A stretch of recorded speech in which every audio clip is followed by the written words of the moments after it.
ఎన్నికైంది.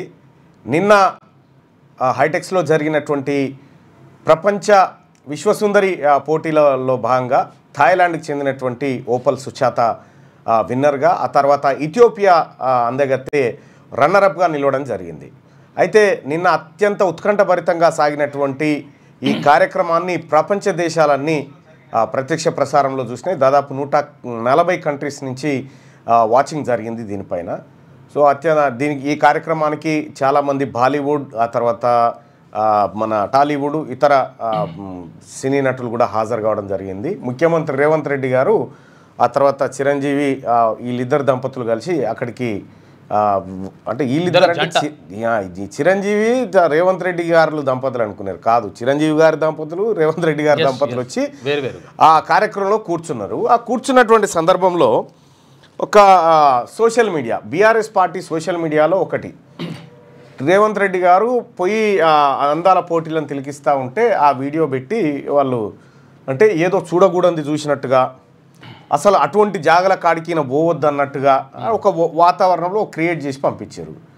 So ఇటువంటి ఈ రాష్ట్రంలో ఒక ఈవెంట్ జరుగుతున్నప్పుడు రాష్ట్ర ప్రభుత్వం దానికి కొంత ప్రాధాన్యత కల్పించినప్పుడు ఈ రాష్ట్రంలో ఉన్నటువంటి టూరిజాన్ని, లేకపోతే ఈ రాష్ట్రం ముచ్చట్ను బయటి ప్రపంచాలకు చెప్పడానికి ముఖ్యమంత్రి గారు అక్కడికి పోతే తప్పేదో అయినట్టుగా, అక్కడికి రేవంత్ రెడ్డి గారు పోయినా తప్పేం లేదు, కేటీఆర్ పోయినా తప్పేం లేదు, ఇంకోరు పోయినా తప్పేం లేదు. సో ఆ కార్యక్రమానికి పోయిన తర్వాత ఇక అదేదో తప్పు అయినట్టుగా సోషల్ మీడియాలో సహజంగానే బీఆర్ఎస్ పార్టీ తన ప్రయత్నాన్ని తను కొనసాగించింది. కేటీ రామారావు అప్పుడు అమెరికా అధ్యక్షుడు బిడ్డతో ఎక్కడ తిరుగుడు ఇవాంకా ట్రంప్ తోటి ఒక కథన ఒక లెక్కన, కానీ సరే ఆ మాటలు ఎందుకు, అదంతా పోని. కానీ ఈ రాష్ట్రంలో జరిగినటువంటి ఒక ఈవెంట్ ఈ రాష్ట్రానికి మంచి జరిగితే మంచి అనాలి, తప్పే ఉంది ఒకటి. ఇక రెండోది, కల్వకుంట్ల కవిత గారు జాగృతి దుకాణం కొలాయించారు. జాగృతి ఆఫీస్ కార్యాలయాన్ని నిన్న ఓపెన్ చేసి తెలంగాణ రాష్ట్రానికి జాతిపిత అయిన కేసీఆర్ అని మాట్లాడుతూ ఉన్నారు. తెలంగాణ రాష్ట్రానికి కేసీఆర్ జాతిపిత ఏంది? జయశంకర్ సార్ కదా జాతిపిత. తెలంగాణ రాష్ట్రం కోసం ఇడ్లీ సాంబార్ 1952లో జరిగినటువంటి ఉద్యమం దగ్గర నుంచి మొదలు పెడితే, ఏది అప్పుడు హైదరాబాద్ స్టేట్ దగ్గర నుంచి మొదలు పెడితే ఇడ్లీ సాంబార్ ఉద్యమం కానీ, తొలి దశ తెలంగాణ ఉద్యమం కానీ, ఆయన బనారసు విశ్వవిద్యాలయం నుంచి ఇంకా 1-2 యూనివర్సిటీల నుంచి పట్టాలు పొందిండు. ఆర్థిక శాస్త్రంలో నిపుణుడు, కాకతీయ యూనివర్సిటీ రిజిస్ట్రార్గా పనిచేసిండు, వీసీగా పనిచేసిండు. ఏ ఒక్క రాజకీయ పదవి తీసుకోకుండా తన జీవితాంతం తెలంగాణ ప్రత్యేక రాష్ట్రం కోసం మాట్లాడి, తెలంగాణ డెవలప్మెంట్ ఫోరంని ఇతర దేశాల్లో ఏర్పాటు చేసి తెలంగాణ ఆకాంక్షను దశ దిశలా చాటి ఆయన దాదాపు ఒక 50-60 ఏళ్ళు పోరాటం చేసిన తర్వాత కేసీఆర్ ఎంటర్ అయి మొత్తం తెలంగాణ జాతిపిత ఈయననే. ఎట్లా జాతిపిత? కనీసం పెళ్లి కూడా చేసుకోలే, జీవితాన్ని త్యాగం చేసిండు జయశంకర్ సార్కు కేసీఆర్ గారికి ఎక్కడన్నా పోలికలు ఉన్నాయా? ఆయన వీసీగా పనిచేసిండు, ఈయన ఎంఎస్సి పొలిటికల్ సైన్స్ అని చెప్పిండు, చదివిందేమో డిగ్రీ. ప్రపంచం లేడు ఉండదు అది ఎంఎస్సి పొలిటికల్ సైన్స్ అనేది. జయశంకర్ సారు జీవితాంతం పోరాటమే చేసిండు. నిజంగా ఈ బీసీ ప్రజలను అవమానించినట్టే కవిత గారు. మీరు కేసీఆర్ను జాతిపిత అంటే మా బీసీ ప్రజలను, మా నాయకత్వాన్ని అవమానించినట్టే. తెలంగాణ రాష్ట్రానికి 200% జాతిపిత ఎవరన్నా ఉన్నారంటే అది మా జయశంకర్ సారు, 100%. ఈ జాతి రత్నం ఆయన. కాబట్టి మీరు కేసీఆర్ గారు జాతిపిత, ఆయనకు నోటీసులు ఇస్తే తెలంగాణకి ఏం సంబంధం అండి? ఆయనకు నోటీసులు ఇస్తే ఆమె ఏమంటుందో ఒకసారి ఆ ఆడియో ఉందా? అది బంద్ చేయి, ఉంటుంది ఉన్నది కానీ నా నోటీసులు కొంచెం ఉన్నది. తెలంగాణ రాష్ట్రానికి నోటీసులు ఇచ్చినట్ట అట్లెట్లయితుంది? ఇగో కేసీఆర్ గారు కాళేశ్వరం కట్టి 4 సంవత్సరాలుగా ప్రతి సంవత్సరం 20 లక్షల ఎకరాలకు నీళ్ళు ఇస్తుంటే మీరు చూసి ఓర్వలేక ఇవాళ కేసీఆర్ గారికి నోటీస్ ఇచ్చిరా? 1 కోటి ఎకరాల మాగాణం తెలంగాణ వేసినందుకు కేసీఆర్ గారికి ఇలా మీరు నోటీసులు ఇచ్చిండ్రా? రైతులకు రైతు బీమా పేరుతో ఆదుకున్నందుకు మీరు నోటీసులు ఇచ్చిండ్రా? రైతు బంధు పేరుతో ఆదుకున్నందుకు మీరు నోటీస్ ఇచ్చిండ్రా? కేసీఆర్ కిట్ ఇచ్చినందుకు నోటీస్ ఇచ్చిండ్రా? తెలంగాణ ప్రజలకు మేలు చేసినందుకు నోటీస్ ఇచ్చిరా? పుట్టింది 2 వ్యక్తుల స్ఫూర్తితో. ఒకటి కేసీఆర్ గారు. ఇలా కేసీఆర్ గారు 4వ తారీఖు నాడు ఒక వచ్చింది కాబట్టే మీరు ఇవాళ తెలంగాణ రాష్ట్రానికి ముఖ్యమంత్రిగా ఉన్నారు. అది మర్చిపోయి చెప్తా ఉన్నామంటే ఆ బక్కపల్సటి మనిషి ఒకసారి పిడికిలెత్తి బయలుదేరి వాళ్ళ నోటీసులు ఇవ్వడం అంటే యావత్తు తెలంగాణ జాతిపిత అయినటువంటి కేసీఆర్ గారి మీద. కేసీఆర్ గారు తెలంగాణకు జాతిపితనా? మీ నాయన జాతిపితనా? 1200 మంది బిడ్డలు మా వాళ్ళు బలిదానం అయితే మీ కుటుంబంలో ఎవరికైనా ఒక రక్తం సుక్క రాలిపడ్డాదమ్మా? తెలంగాణకు జాతిపిత మా జయశంకర్ సార్ జాతిపిత. జయశంకర్ సార్ ఈ తెలంగాణ జాతి రత్నాలైనటువంటి మా కొండా లక్ష్మణ బాపూజీ, మా మారోజు వీరన్న, మా బెల్లి లలితక్క, వీళ్ళు కదా తెలంగాణ ఐకాన్స్. వీళ్ళు ఐకాన్స్ తెలంగాణకి. తెలంగాణ రాష్ట్రానికి 100% జాతిపిత జయశంకర్ సారు. ఆయన జీవితం అంతా త్యాగం చేసినటువంటి వ్యక్తి. కేసీఆర్ కూడా పితనే. కేసీఆర్ కూడా పితనే. నీకు మీ అన్నకు. మీ నాయన నీకు పిత అంతే, మీ అన్నకు కూడా. మీ అన్నకు పిత.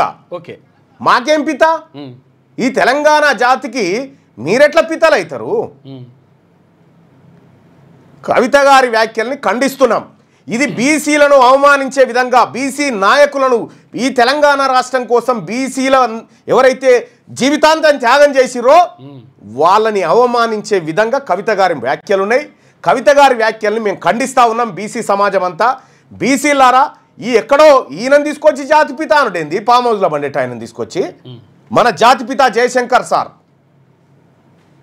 జయశంకర్ సార్ బొమ్మ పక్కబండి కేసీఆర్ బొమ్మ పెడితే ఎవరికి దండేసిపోతారో చూడ్రి జనము. ముమ్మాటికి బీసీలను అవమానించే విధంగా కవిత గారి వ్యాఖ్యలు ఉన్నాయి.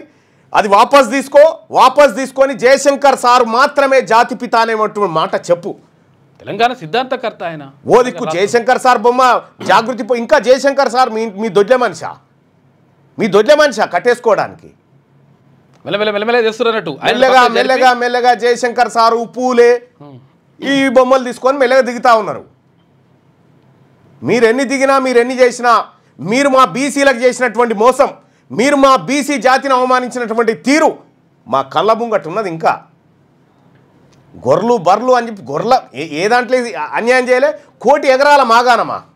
తెలంగాణలో 1 కోటి ఎకరాల మాగాణం చేసినట్టు అదివరకు లేదా? తెలంగాణ రాష్ట్రంలో కేసీఆర్ ఎక్కినప్పుడు 26 లక్షల పంపు సెట్లు ఉండే.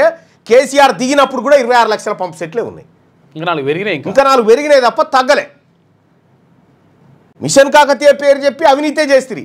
భగీరథలో అవినీతే, కాళేశ్వరంలో అవినీతే, గొర్రెల స్కీమ్లో అవినీతే, ఈ కిట్టులలో అవినీతే. ఎట్లా చేయలే మీరు? చేసి అవినీతి చేసి మీ మధ్యలో నడుస్తుంది ఆస్తుల పంచాయతీ, మీ మధ్యలో నడుస్తుంది వాటాల పంచాయతీ. ఈ వాటాల పంచాయతీలో తెలంగాణ సమాజం ఏదో కేసీఆర్కు రుణపడినట్టుగా తెలంగాణ సమాజం అంతా ఇప్పుడు కేసీఆర్కు నోటీసులు ఇస్తే తెలంగాణకి ఇచ్చినట్టు మాకేం సంబంధం అమ్మా? కుటుంబంలో మాకేం సంబంధం? మేము చేయమన్నాము అవినీతి. మేము కూలిపోయి ఈ కాళేశ్వరం అటెంకలో కూడా పోనీయకపోతారు కదా మమ్మల్ని. మాదేవపురం కానీ అడ్డుకుంటారు. మాకేం సంబంధం? తెలంగాణ జాతిపిత కేసీఆర్ పేరు చెప్పకండి. ఎందుకంటే ఆయన చరిత్ర ఆయన నడవడికంతా మోసం, దగా, కుట్ర, నయవంచన మీదనే ఉంది. కాబట్టి అటువంటి వ్యక్తి తెలంగాణకు జాతిపిత కాదు, కావలి కుక్క కూడా పనికిరాడు. ఆయన చెప్పిన మాటలలోనే చెప్పాలంటే ఉద్యమకారుడు అని ఒప్పుకుంటాం. ఆయన తెలంగాణ రాష్ట్రంలో ఒక ఉద్యమకారుడు కేసీఆర్, అంతవరకు ఒప్పుకుంటాం. కానీ నువ్వు ఆయన తీసుకొచ్చి జాతిపిత అంటే మా బీసీల ఆత్మగౌరవం ఏంటి దెబ్బతింటుంది? మా ఆత్మగౌరవం దెబ్బతింటానుక మధుసూనాచారి గారు స్పందించాలి దీని మీద. జయశంకర్ సార్ను జాతిపిత అంటారా లేకపోతే కేసీఆర్ అంటారా? మీరు స్పందించాలి దీని మీద. ఓ విశ్వకర్మ బిడ్డ చెప్పాలి ఈ మాట. తెలంగాణ రాష్ట్రంలో ఉన్నటువంటి కానీ విశ్వకర్మలలో 5 కులాలు ఉన్నాయి, పంచకర్మలు ఉన్నాయి. ఆ ఒక్క కర్మలు ఉన్న అంతమంది అని ఉన్నారా? పోనీ మీ వాళ్ళు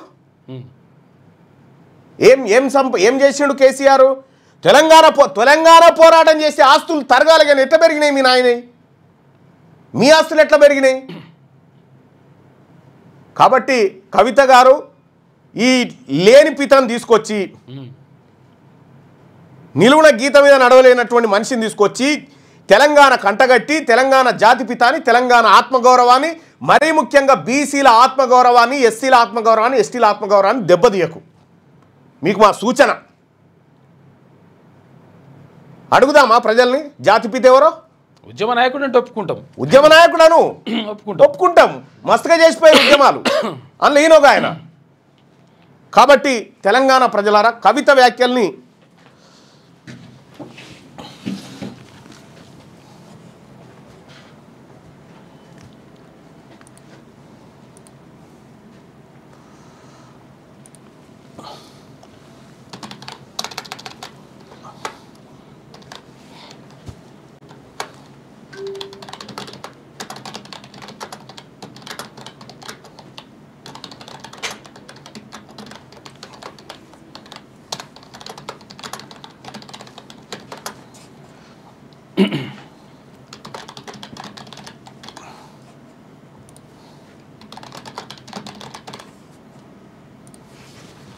తెలంగాణ రాష్ట్రం కోసం జీవితం త్యాగం చేసిన వ్యక్తి ఎక్కడ? తెలంగాణ రాష్ట్రాన్ని పోరాటాన్ని అడ్డం పెట్టుకొని పదవులు అనుభవించినటువంటి మీరెక్కడ? కేసీఆర్ తెలంగాణ జాతిపిత అంటున్న కవిత వ్యాఖ్యల్ని ఎలా చూస్తారు? ఖండిస్తున్నాం అనుకునే వాళ్ళు ఇక్కడ, సమర్థిస్తున్నాం అనేటువంటి వాళ్ళు ఇక్కడ. మీ అభిప్రాయాన్ని తెలియజేయండి. ఇది బీసీల ఆత్మగౌరవం. ఇది మీరెట్లా జాతిపిత అవుతారు? నిజంగా పోరాటం చేసి అయ్యా తెలంగాణ రాష్ట్రం ఇచ్చినా ఇక మీరు ఏలుకోరు నాయనా నాకు కొట్లాడినా అని ఏ పదవి తీసుకోకుండా ఇంట్లో అంటే జాతిపిత అవుతుండే. కొంత నిజంగా కావాలి కుక్కలే అయితే కొంతవరకు సరే. మీ నాయన కావాలి కుక్క అని చెప్పే. దళితులు ఎట్టి పరిస్థితిలో ఈ బీఆర్ఎస్ పార్టీ డ్రామాలు బంద్ చేయాలి. ఈ ఇంటి పంచాయతీని తీసుకొచ్చి ఈ ఆస్తుల వాటాల పంపకాలు, అధికార బదిలీల పంపకాల గురించి జరుగుతున్న పోరాటం తెలంగాణకు నోటీసులు ఎట్లమ్మా? మీ ఆస్తులు ఇప్పుడు కేసీఆర్ గారికి ఉన్న ఆస్తులన్నీ తెలంగాణ ఆస్తులైనా పోనీ చెప్పు. మరి అది మంచి వస్తేనేమో మా అయ్యనే అంటాడు, చెడు వస్తేనే మీ నాయన ముఖ్యమంత్రిగా ఉండి తెలంగాణ రాష్ట్రంలో ఉన్నటువంటి ప్రజలను తాకట్టు పెట్టి ఆ తలకాయలు ఉదబెట్టి 7 లక్షల కోట్ల అప్పు తెచ్చిండు తల్లి. ఆ 7 లక్షల కోట్లకు జమనాత్ ఉంది. తెలంగాణ ప్రజలు మీ ఇంట్లో ఉన్నారా జమనాతు? నాయన ఉన్నాడా? కడతారా? మరి కడతారా? మీరు ఒక మాట్లాడనిచ్చిర్రా కనీసం? బీఆర్ఎస్ పరిపాలనలో, టీఆర్ఎస్ పరిపాలనలో ఎక్కడన్నా ప్రజల్ని మాట్లాడిపించిరా? ఐఏఎస్ అధికారులను తెచ్చి కాలు మొక్కించుకున్నారు మీరు. నీ దగ్గర కూడా డై కొట్టించుకుంటారు.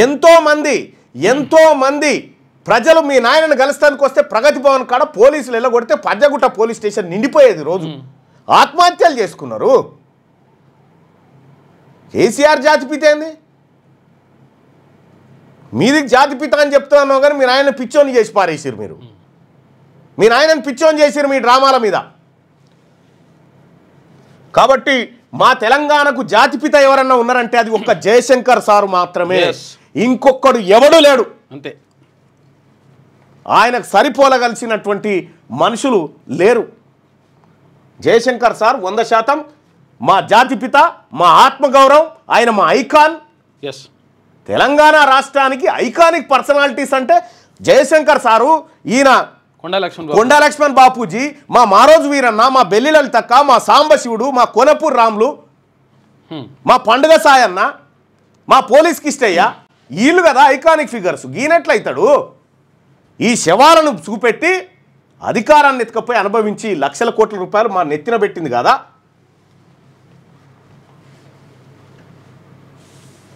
ఇన్ని స్కామ్లు చేసినప్పుడు ఎందుకు అరెస్ట్ చేస్తలేదు, నిరూపించలేదు? కాంగ్రెస్ కూడా కేసీఆర్తో కుమ్మక్కైంది. ఈసారి ఓట్ల కోసం వస్తే చూస్తామని చెప్పి అంటున్నారు.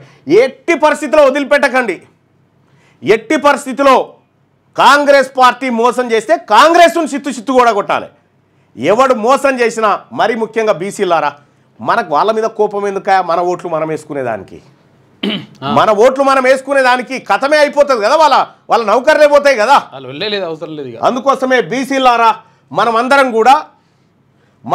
కూడా మరో రాజకీయ శక్తిగా తయారు కావాల్సిందే. ఈ రాష్ట్రం మనది, ఈ రాజ్యం మనది, ఈ భూమి మనది, ఈ సంపద మనది.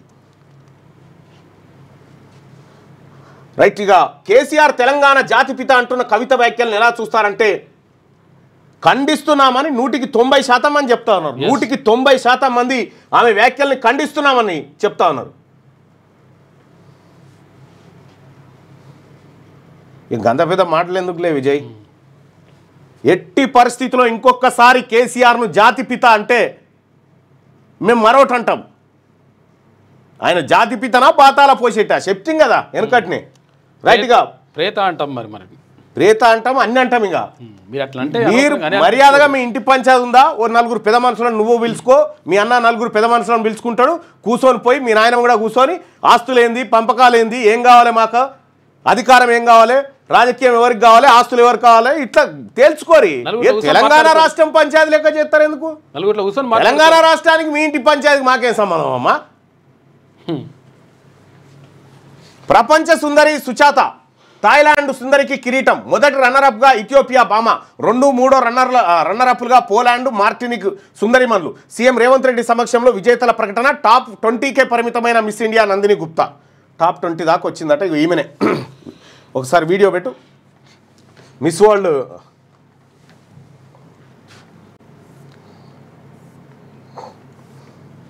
అదే నేను పెడతాను ఇడుంది Well, Miss World 2025 is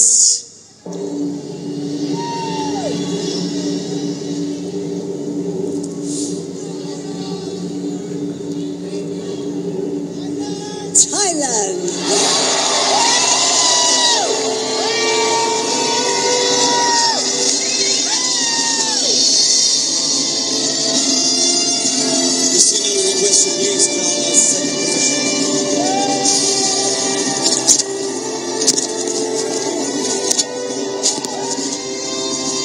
Thailand మహిళ Congratulations, you are our second position winner.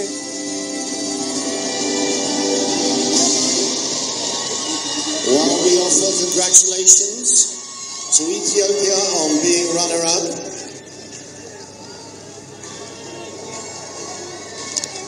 Now, Kristina Pishkova will put the sash on our new Miss World. కొత్త ప్రపంచ సుందరి And in time-honored tradition, take her to the throne, ready for crown. Miss world ఈమె Thailand. ఆమెకు కిరీటాన్ని బహుకరించారు ఈ కార్యక్రమానికి ముఖ్యమంత్రి చిరంజీవి అలాగే ఇంకా చాలామంది ప్రముఖులు కూడా ఈ కార్యక్రమానికి హాజరయ్యారు The Honorable Chief Minister of Telangana, Shri A. Revanth Reddy Garu, sir. We are truly grateful for your presence here tonight. Thank you so much for gracing this momentous occasion. Thank you. And with that, it's time for...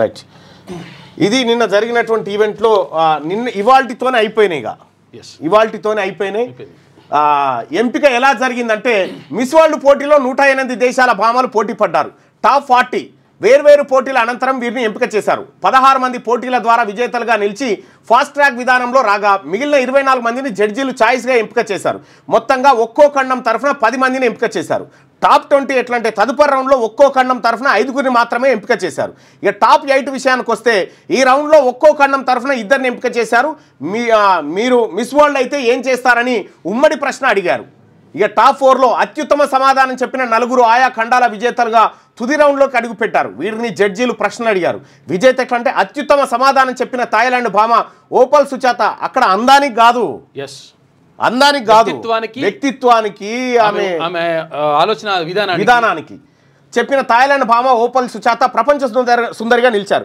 first రన్నరప్గా miss Ethiopia రెండో రన్నరప్గా Poland third రన్నరప్గా miss Martinique నిలిచారు దీనిపైన ప్రత్యేక కథనాలని వసుంధర పేజీలో వేసింది ఈనాడు దినపత్రిక ఇక miss World 2025 కిరీటాన్ని థాయిలాండ్ సుందరి ఓపల్ సుచాత సొంతం చేసుకున్నారు మొదటి రన్నరప్గా ఇథియోపియా భామ హాసెట్ డేరేజీ రెండో రన్నరప్గా మిస్ పోలాండ్ మయా క్లైడా మూడో రన్నరప్గా మార్టినిక్ బామా అరేలి జోచిమ్ నిలిచారు ముఖ్యమంత్రి రేవంత్ రెడ్డి సమక్షంలో విజేతలను Miss World organisation CEO Julia Morley ప్రకటించారు హైదరాబాద్లోని హైటెక్స్లో శనివారం ఉత్కంఠభరితంగా ఫైనల్స్ జరిగాయి ప్రపంచ సుందరిగా గెలిచిన థాయిలాండ్ భామ ఓపల్ సుచాతకు మిస్ వరల్డ్ 2024 క్రిస్టినా ఫిస్కోవా కిరీటాన్ని అలంకరించారు సుచాతకు 8.5 కోట్ల ప్రైజ్ మనీ అందనుంది 21 ఏళ్ల సుచాత international relation students model 2024 miss universe Thailand పోటీలో మూడో రన్నరప్గా నిలిచిన ఆమెకు త్రుటిలో కిరీటం చేజారింది ఈసారి మిస్ వరల్డ్ కిరీటాన్ని దక్కించుకున్నారు థాయిలాండ్ నుంచి మిస్ వరల్డ్ టైటిల్ గెలుచుకున్న తొలి భామగా నిలిచారు భారత్ తరఫున పోటీలో పాల్గొన్న నందిని గుప్తాకు నిరాశ ఎదురైంది టాప్ 20కే ఆమె పరిమితమైంది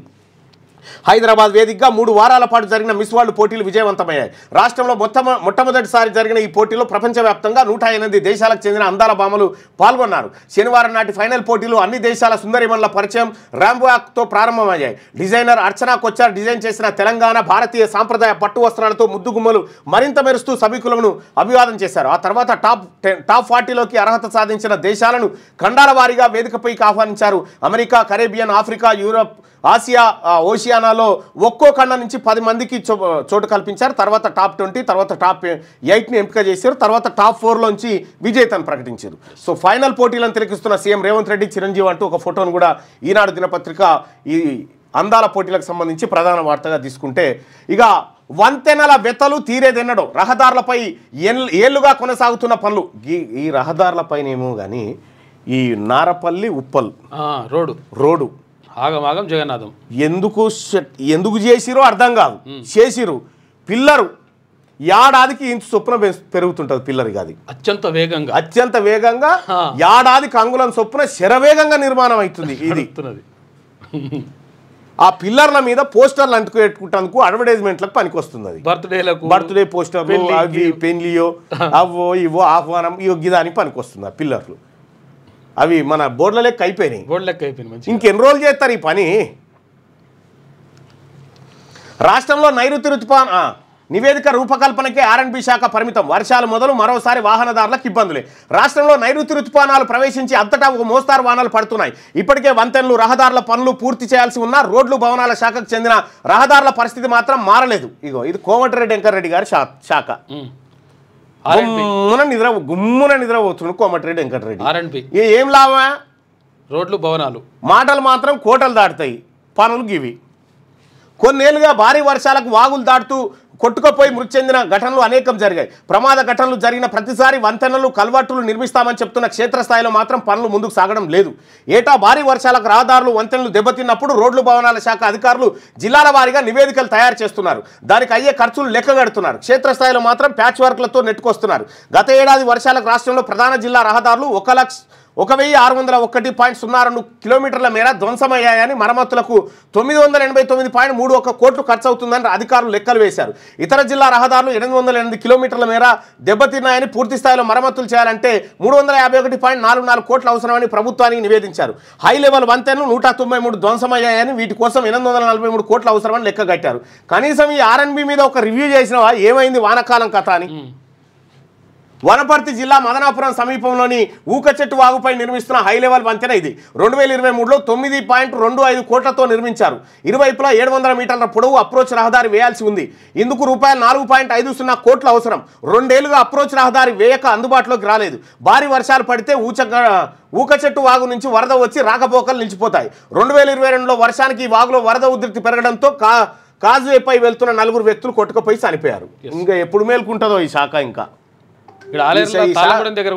ఈ శాఖ ఇంకా నిద్రమత్తు దిగుతలేదు ఇంక ఈ శాఖకు.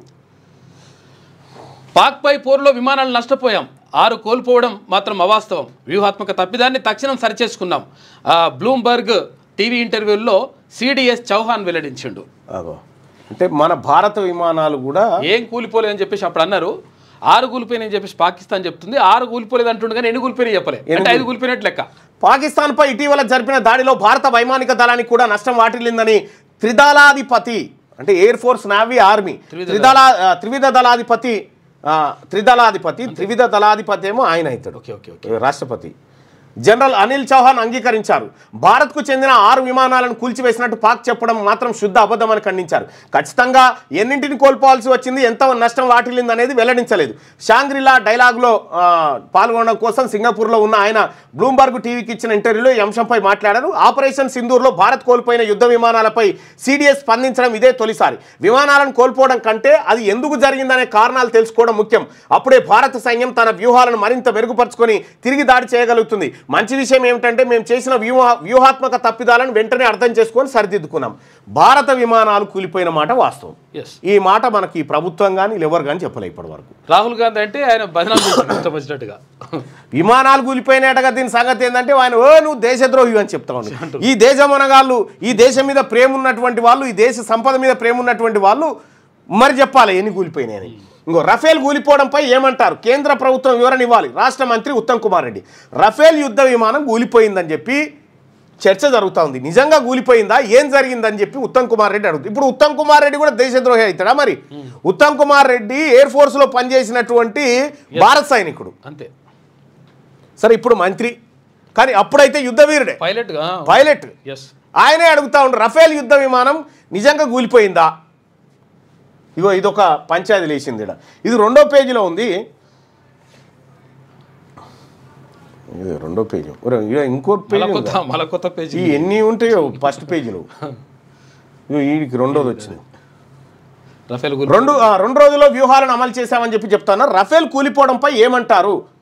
ఆపరేషన్ సింధూర్ సమయంలో భారత యుద్ధ విమానం రఫేల్ కూలిపోయినట్టు వస్తున్న వార్తలపై కేంద్ర ప్రభుత్వం వివరణ ఇవ్వాలని తెలంగాణ మంత్రి కాంగ్రెస్ నాయకుడు ఉత్తమ్ కుమార్ రెడ్డి డిమాండ్ చేశారు. బ్లూంబర్గ్ మీడియా సంస్థకి ఇచ్చిన ఇంటర్వ్యూలో chief of defence staff Anil Chauhan స్వయంగా ఈ విషయాన్ని ధృవీకరించినందున కేంద్రం దీనిపై స్పందించాలని అన్నారు. ఆయన శనివారం ఇక్కడ ఏఐసిసి ప్రధాన కార్యాలయంలో విలేకరులతో మాట్లాడారు. భారత వాయుసేన నిర్దేశిత లక్ష్యాలను ఛేదించి సురక్షితంగా తిరిగి రావడాన్ని మేము స్వాగతిస్తున్నాం. అయితే మన యుద్ధ విమానం కూలిపోయిందన్న విషయంపై కేంద్ర ప్రభుత్వం స్పష్టత ఇవ్వాలి. పాకిస్తాన్కి చెందిన ఎన్ని యుద్ధ విమానాలు కూలిపోయాయో చెప్పాలి. యుద్ధ విమానాలు కూలిపోవడం గురించి బ్లూంబర్గ్ విలేకరి సిడిఎస్ అనిల్ చౌహాన్ అడిగినప్పుడు అవి ఎందుకు కూలిపోయాయి, ఏం తప్పులు జరిగాయి అన్నది ఇక్కడ చాలా ముఖ్యమన్నారు. ఇదే విషయాన్ని మా నాయకుడు రాహుల్ గాంధీ చెప్తే ఆయనకు వ్యతిరేకంగా అధికార పార్టీ నాయకులు తీవ్ర ప్రచారం చేశారు. ఈ ఆపరేషన్కు సంబంధించి ప్రజాస్వామ్యంలో జవాబుదారితనం చాలా ముఖ్యం, దానికి దేశభక్తికి ముడిపెట్టొద్దు. జవాబుదారితనానికి దేశభక్తికి ఎట్టి పరిస్థితులు గొర్రెలు మాత్రమే ముడిపెడితే అవి వాస్తవాలు ఏందో ఈ దేశం తెలుసుకోవాలి ఖచ్చితంగా. ఇంకా నయ్యం ఉత్తమ్ కుమార్ రెడ్డి గారు ఇంకా మేము దేశద్రోహాన్లే ఇంకా అంటనే ఇంకా ఇయ్యాలో రేపో మెల్లగా.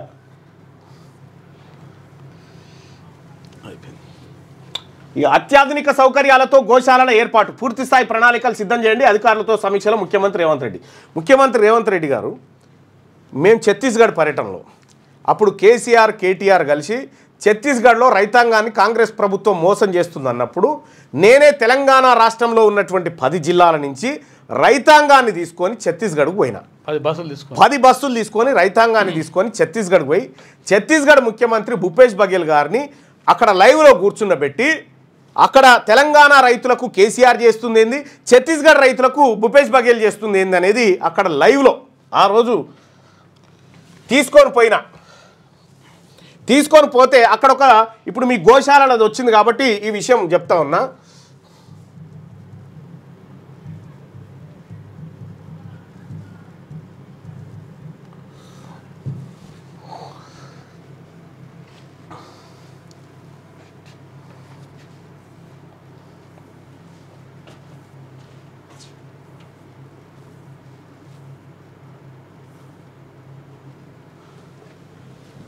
ఇక అప్పుడు ఇగో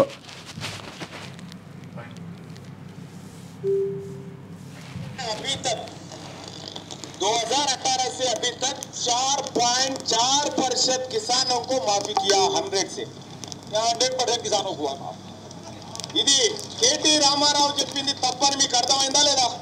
ఆ రోజు ఛత్తీస్గఢ్ ముఖ్యమంత్రిని తెలంగాణ రైతాంగం ముందు కూర్చోబెట్టి వాస్తవాలు ఏందో చెప్పించిన. అయితే ఈ సందర్భంలో మేము ముఖ్యమంత్రి గారు మేము ఈ తెలంగాణ రైతాంగం అంతా కూడా వాళ్ళందరినీ వ్యవసాయ క్షేత్రాలు సందర్శించే ప్రయత్నం చేయించిన. అక్కడ ఉన్నటువంటి డీసీసీబీని పట్టుకొని అక్కడ ఉన్నటువంటి వాళ్ళని పట్టుకొని మొత్తం ఏది ఇగో మొత్తం అన్ని వ్యవసాయ క్షేత్రాలకు సందర్శించినాం. ఇగో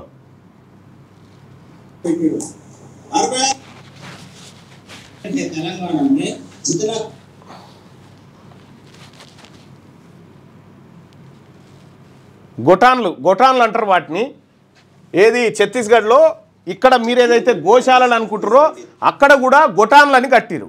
గొటాన్లు అంటే ఆ గ్రామంలో ఉన్నటువంటి పశువులన్నిటికీ ఆ గొటాన్ ఏర్పాటు చేసి ఆ గొటాన్ల ద్వారా ఉత్పత్తి అయ్యేటువంటి రసాయనిక ఎరువులు పెండ ఆ తర్వాత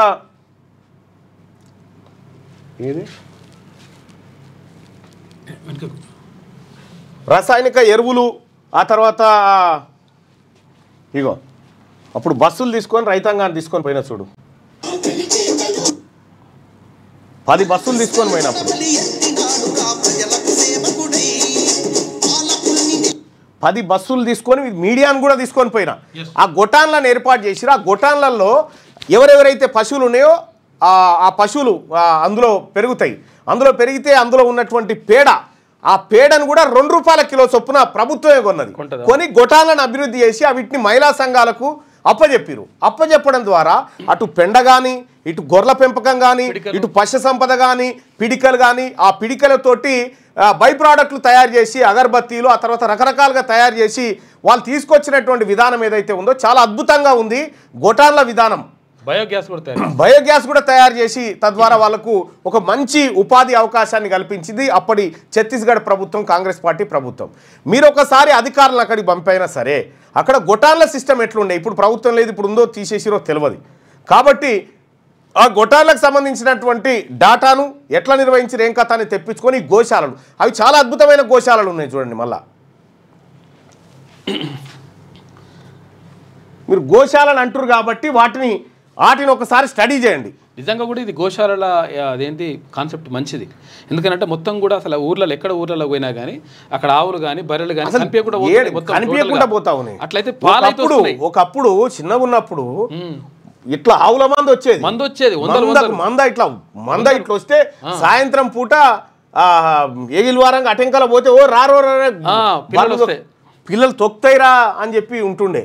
ఇప్పుడు కనిపిస్తలేవు. చాలా మంచి కాన్సెప్ట్ కానీ దాన్ని మంచిగా తీసుకుంటే. మిడ్ మానేర్ పై విజిలెన్స్ 5 ఇంజనీర్ల విచారణ, మరికొందరికి నోటీసులు. మిడ్ మానేర్ పైన ఇక భరాసా కృషితోనే తెలంగాణ అద్భుత ప్రగతి, ఐటీతో పాటు ఇతర రంగాల్లో అద్భుత పురోగతి అని కేటీఆర్. ఇంగ్లాండ్ వార్విక్ విశ్వవిద్యాలయంలో పీడిఎస్ఎల్ నాలెడ్జ్ కేంద్రం ప్రారంభించినటువంటి సందర్భంలో కేటీ రామారావు గారిది.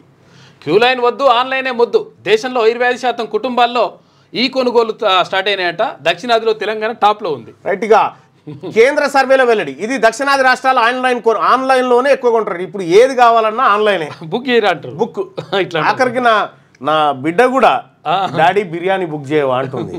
నా బిడ్డ కూడా పోయింది, బుక్ చేద్దామని వచ్చింది. అంటే సరే బుక్ ఎందుకని ఇంట్లోనే చేసి ఇచ్చింది. కానీ ఆన్లైన్లో కొనుగోలు చేసిన కుటుంబాలు తెలంగాణ 35.1% మంది ఆన్లైన్లో కొంటా ఉన్నారు. పుదుచ్చేరిలో 33.5%, కర్ణాటకలో 31.9%, కేరళ 30.5%, తమిళనాడు 24.5%, ఆంధ్రప్రదేశ్ 23.4% మంది ఆన్లైన్లో కొనుగోలు చేస్తూ ఉన్నారట. ఇక బిగ్ సేలు, ఆన్లైన్ కార్నివాల్, ధమాకా సేల్ అంటూ పండుగ సీజన్లు ప్రముఖ దినాల్లో అనేక సంస్థలు భారీ ఆఫర్లతో కొనుగోళ్లను క్లిక్ చేసేలా ఊరిస్తుంటాయి. పట్టణాలు, నగరాల్లో అనేక దుకాణాలు కరివేపాకు నుంచి మటన్ వరకు, లోదుస్తుల నుంచి షేర్వానీల వరకు, స్క్రూ డ్రైవర్ నుంచి కంప్యూటర్ల వరకు ప్రతి వస్తువును ఆన్లైన్లో ఆర్డర్ ఇస్తే నిమిషాలు, గంటల్లో ఇంటి గుమ్మం ముందుకు చేరుస్తున్నాయి. ఈ నేపథ్యంలో కేంద్ర గణాంకాల శాఖ ఈ ఏడాది జనవరి మార్చి మధ్యలో కాంప్రహెన్సివ్ మాడ్యులర్ సర్వే టెలికాం 2025 పేరుతో ఆన్లైన్ కొనుగోళ్లపై నిర్వహించిన సర్వేలో అనేక ఆసక్తికర విషయాలు వెల్లడాయి. దేశవ్యాప్తంగా సరాసరిన 24.5% కుటుంబాలు ఆన్లైన్ ద్వారా కొనుగోలు చేస్తుండగా తెలంగాణలో ఇది 35.1%, ఆంధ్రప్రదేశ్లో 23.4%గా ఉంది. అయితే ఈ ఆన్లైన్ కొనుగోలు ద్వారా పారదర్శకంగా పనులు చెల్లించబడతాయి.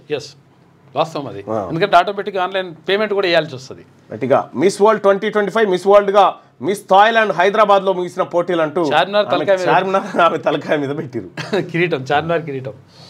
రైట్గా ఒకసారి వెలుగు దినపత్రిక ఒకటే ఆన్లైన్ అయితే మంచిగా అని చాలా మంది బాధపడుతున్నారు. అది ఎందుకు లేదు, అది కూడా ఉంటుంది.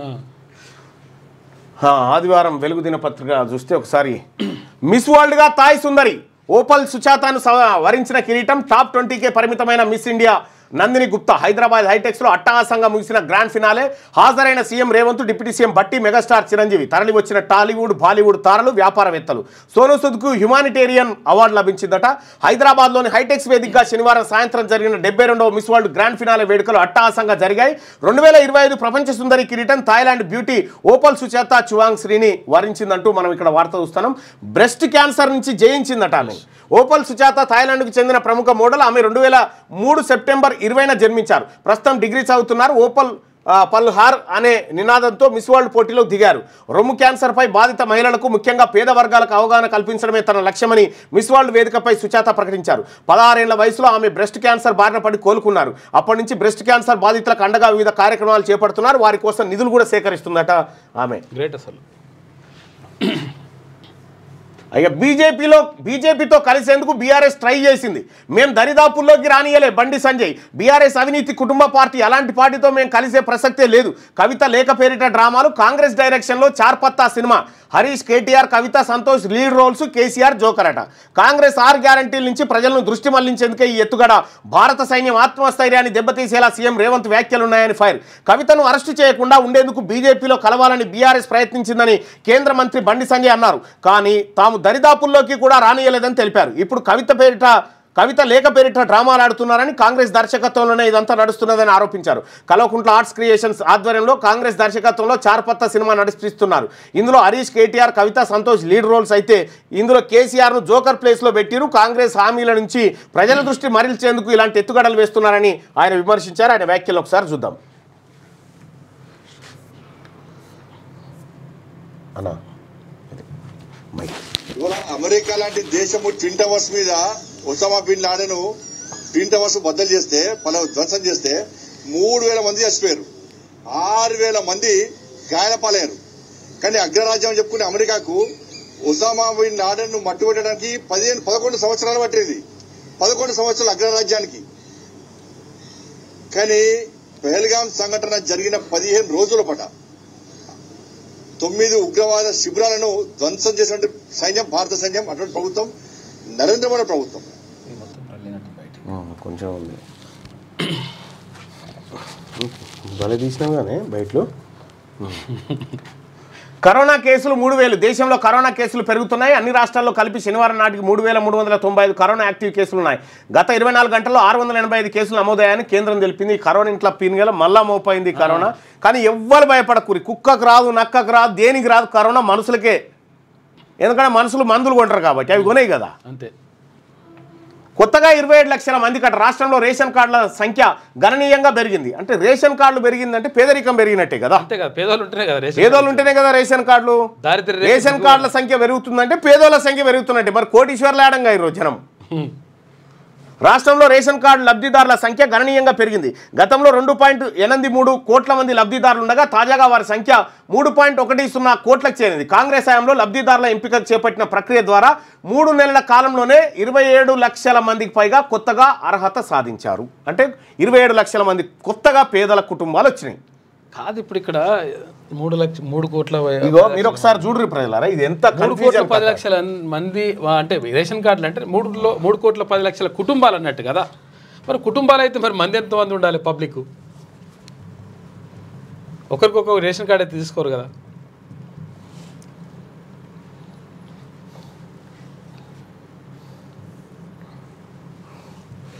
రేషన్ కార్డుకు ఇన్కమ్ లిమిట్ ఎంత ఉండాలనేది ఒకసారి. సిటీలో ఎంత ఉండాలి, ఊర్లలో ఎంత ఉండాలి? The income limit for eligibility under the national food security act varies depending on whether you are in a rural or urban area. In Telangana the income limit for BPL below poverty line families are 1.5 లక్షల ఆదాయం ఉండాలి. ఎంత? 1.5 లక్షల ఆదాయం ఉండాలి గ్రామీణ ప్రాంతంలో. Urban అంటే పట్టణ ప్రాంతంలో 2 లక్షల లోపు ఆదాయం ఉన్న వాళ్ళు దారిద్ర్య రేఖకు దిగువన ఉన్నటువంటి వాళ్ళు. అంటే ఇక్కడ చూడండి, ఇక ఇది తమాష ఎట్లుంటుందో చూడ్రి.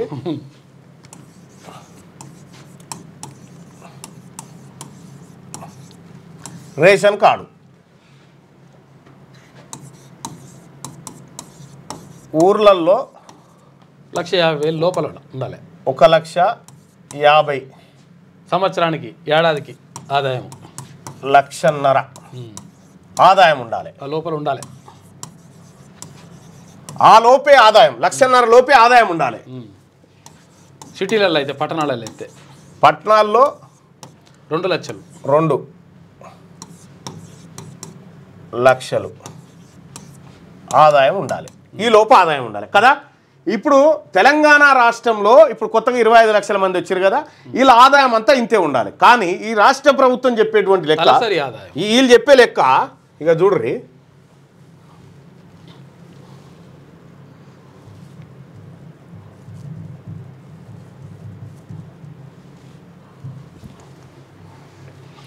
ఎంత గమ్మత్తు ఉంటుందో చూడ్రి. ఇది ఇక నవ్వు వస్తుంది ఏమనుకన్నా చూస్తే.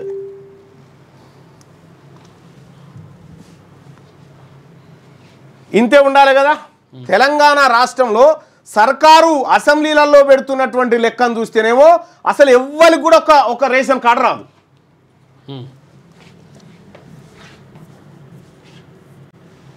ఇక చూడ్రి సర్కారు పెట్టిన లెక్క ప్రకారమే చూసుకోరు, పేదలే లేరన్నట్టు చూపిస్తారు అలా. తెలంగాణ రాష్ట్రంలో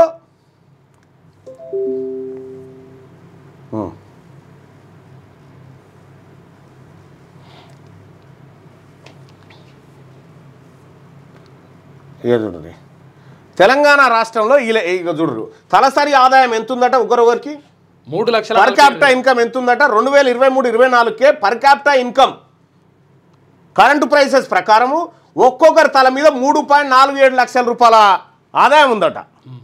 3.47 లక్షల రూపాయల తలసరి per capita income.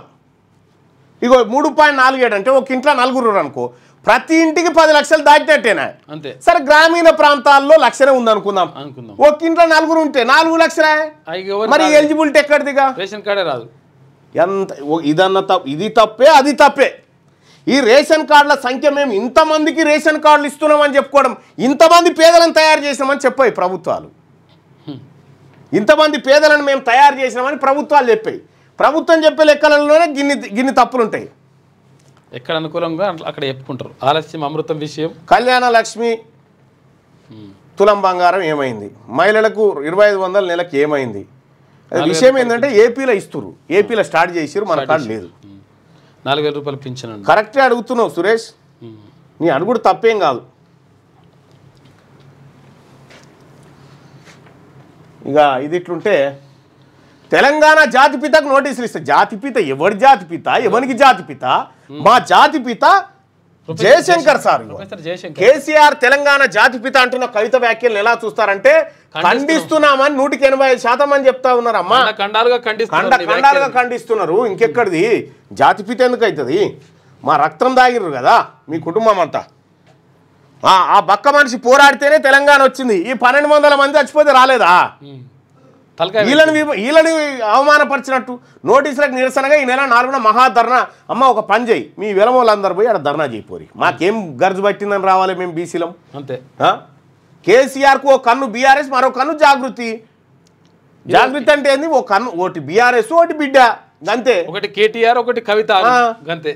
CM Revanth ఇప్పటికీ జై తెలంగాణ అని అనరు. యువ వికాసానికి రాజీవ్ పేరు ఎందుకని ప్రశ్న. తన ఇంటి పక్కనే జాగృతి కొత్త ఆఫీసును ప్రారంభించిందట.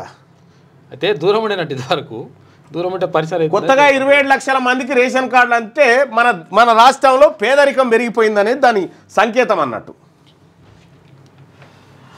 బీజేపీలో బీఆర్ఎస్ విలీన ప్రచారం కొందరి కుట్ర, పార్టీని బలహీనపరిచేందుకే అసత్య ప్రచారాలు చేస్తున్నారు మధుసూదనాచారి. కవిత చెప్పిన విషయాల గురించి ఆమెనే అడగండి. బీఆర్ఎస్కు సమర్థవంతమైన కేసీఆర్ నాయకత్వం ఉంది, ఆయన సరైన సందర్భంలో సరైన నిర్ణయం తీసుకుంటారని కామెంట్. అసలు కవిత గారు కేసీఆర్ను జాతిపిత అనడం పైన మధుసూదనాచారి గారు స్పందించాలి, 1000% స్పందించాలి. మా పార్టీని విలీనం చేయాలని బీజేపీలు బెదిరించారు, లేదంటే కవితపై కేసు పెడతామన్నారు శ్రీనివాస్ గౌడ్. కేసీఆర్ ఒప్పుకోకపోవడంతోనే కవితపై కేసు పెట్టారు, ఆమె నానా కష్టాలకు గురి చేశారు. బీజేపీలో బీఆర్ఎస్ విలీనం ఎప్పటికీ ఉండదని వెల్లడి. ఆస్తుల పంపకాల్లో తేడాతోనే రోడ్డున పడ్డారు. కవిత ఇష్యూ కేసీఆర్ ఫ్యామిలీ పంచాయతీ అని చెప్పేసి మహేష్ కుమార్ గౌడ్ అంటుండు. ఇక రాజకీయ ముఖ చిత్రంలో బీఆర్ఎస్ ఉండదు. బీజేపీ బీఆర్ఎస్ చీకటి ఒప్పందాన్ని కవిత బయట తీశారు. ఆ వ్యాఖ్యలను బీజేపీ ఎమ్మెల్యే రాజాసింగ్ సమర్థించిండు. రాజాసింగ్ ప్రశ్నకు కిషన్ రెడ్డి, బండి సంజయ్ సమాధానం చెప్పాలి. బండి సంజయ్ యువ మోర్చా లీడర్లా మాట్లాడుతున్నారని చెప్పేసి ఫైర్ అయ్యిండు మహేష్ కుమార్ గౌడ్. ట్రంప్ మళ్ళీ అదే మాట, ఇండియా పాకిస్తాన్ మధ్య న్యూక్లియర్ వార్ ముప్పును తప్పించానని అమెరికా ప్రెసిడెంట్ ట్రంప్ మరోసారి కామెంట్ చేశారు. యుద్ధాన్ని ఎవరైనా బుల్లెట్లతోనే ఆపుతారు, కానీ తాను మాత్రం ట్రేడ్ పేరు చెప్పి 2 దేశాలను కంట్రోల్ చేశానని మీ తాను ఏం కొనమని నరేంద్ర మోడీని బెదిరించిందట. మరి నరేంద్ర మోడీ గారు సమాధానం చెప్పాలి. ఇప్పటిదాకా దీని మీద మాట్లాడలే ఆయన. బాలకృష్ణ కంటే ఎక్కువ ఆయన, హీరో బాలకృష్ణ. ఫైనల్ బెర్త్ ఎవరిదో? ఐపీఎల్ 18వ సీజన్లో భాగంగా ఆదివారం రాత్రి అహ్మదాబాద్లో జరిగే క్వాలిఫైర్ 2 మ్యాచ్లో ముంబై ఇండియన్స్, పంజాబ్ కింగ్స్ జట్లు తలపడతాయి. ఇందులో నెగ్గిన జట్టు మంగళవారం ఆర్సీబీతో ఫైనల్లో పోటీ పడబోతా ఉందట. ఇవాళ ఉన్నట్టుంది. ఇక ఎన్ని ఫైటర్ జట్లు కోల్పోయామన్నది ముఖ్యం కాదు, ఎన్ని కోల్పోయామో చెప్పాలి కదా. వాళ్ళు 10-6 ఎలా కోల్పోయామన్నదే ముఖ్యం. సిడిఏ జనరల్ అనిల్ చౌహాన్, తప్పులు సరిదిద్దుకొని దాడులు చేశాం, 6 ఫైటర్ జట్లు నష్టపోయామన్నది పచ్చాబద్ధం. ఇండియా పాక్ అనుయుద్ధానికి చేరువ కాలేదు. ఆపరేషన్ సింధూర్తో పాక్కు రెడ్ లైన్లు గీశాం. సింగపూర్లో బ్లూంబర్గ్ టీవీ ఇంటర్వ్యూలో సంచలన కామెంట్లు చేసినట. ఎన్ని ఫైటర్ జట్లు కోల్పోయామన్నది ముఖ్యం కాదట. అంటే ఎన్నైనా కోల్పోవచ్చు, అది ముఖ్యం కాదు, కానీ ఎలా కోల్పోయామన్నదే ముఖ్యమట. చూసుకో. బుల్లెట్లకు ఫిరంగి గుళ్లతో జవాబిస్తాం. పాకిస్తాన్ను హెచ్చరించిన ప్రధాని నరేంద్ర మోడీ ఆపరేషన్ సింధూర్ టెర్రరిజంపై దేశ చరిత్రలోనే అతిపెద్ద విజయమని వెల్లడట. భలే విజయం సార్. ఆ పీఓకి సాధిస్తే నిజంగా విజయం అంటుండే. ఇవి డైలాగులు, మీరు ఎన్నికల డైలాగులు పనికొస్తున్నాయి కానీ వాస్తవాలు మాత్రం వేరే ఉంటున్నాయి. ఇప్పుడు సిడిఎస్ పైన దేశద్రోహి ముద్ర వేస్తారా? ఈయన మీద వేస్తారట, వేస్తారు కూడా. ఇప్పుడు వాట్సాప్లలో ఏం పని బట్టిగానే అలా పెట్టి ఆయన వ్యాఖ్యలపై బీజేపీ నేతలు ఏం జవాబు చెప్తారు? మంత్రి ఉత్తమ్, మనం రఫేల్ జెట్ కోల్పోయామని రాహుల్ మొదటి నుంచి చెప్తున్నారు. సిడిఎస్ కామెంట్లు దానికి బలాన్ని చేకూరుస్తున్నాయి. ఆపరేషన్ సింధూర్ విజయాలను ప్రచారం చేసుకున్న బీజేపీ నష్టాలను మాత్రం ఎందుకు దాస్తున్నదని ప్రశ్న. బరాబర్ ప్రశ్న ఇది. ఎస్. ఇక ఫోన్ ట్యాపింగ్ కేసులో 5న సిట్ ముందుకు ప్రభాకర్ రావు సుప్రీం ఆదేశాలతో విచారణకు సిద్ధం. 1 టైం పాస్పోర్ట్ వచ్చిన 3 రోజుల్లోనే హాజరు. ఇండియాకు వచ్చేందుకు ఏర్పాట్లు పూర్తి చేసుకున్న ప్రభాకర్ రావు. రా నాయన రా, తెలంగాణ ఇంటి లెక్కుంది నేను పిలుచుకున్నాడు. పోయినాడు పడ్డాడు హాస్పిటల్ చేసే దుర్మార్గం అంతా చేసిండు ఆడబడి. రైట్గా ఆంధ్రజ్యోతి చూద్దాం. లోకేష్కు పట్టం. మన యుద్ధ విమానాలు కూలటం నిజమే. 6ంటిని కూల్చామన్న పాక్ ప్రకటన తప్పు. వ్యూహపరమైన తప్పిదం జరిగింది, వెంటనే సరిదిద్దాం. 2 రోజుల్లోనే అన్ని విమానాలు ఎగిరి పాక్ను దెబ్బకొట్టాయి. ఆ దేశానికి చైనా ఇచ్చిన గగనతల వ్యవస్థలు పనిచేయలేదు. Chief of defence staff general Anil Chauhan వెల్లడి. ఫైటర్లు కూలాయని తొలిసారి అధికారికంగా అంగీకారం. అంతే. సరే, ఇది ఇట్లుంటే ఆర్కే కొత్త పలుకు చూద్దాం. టీడీపీలో ఇప్పుడు 3వ తరం ప్రవేశించింది. కడపలో నిర్వహించిన మహానాడు బాధ్యతను 3వ తరానికి చెందిన లోకేష్ చేపట్టారు. పార్టీ బాధ్యతలు మోయగల శక్తి యుక్తులు తనకు ఉన్నాయని నమ్మకం కలిగించగలిగారు. లోకేష్కు ఎదురైనన్ని అవమానాలు మరే ఇతర నాయకుడికి ఎదురవ్వలేదు. జగన్ అండ్ కో ఒక పథకం ప్రకారం లోకేష్ను ఇరికించే విధంగా ప్రచారం చేశారు.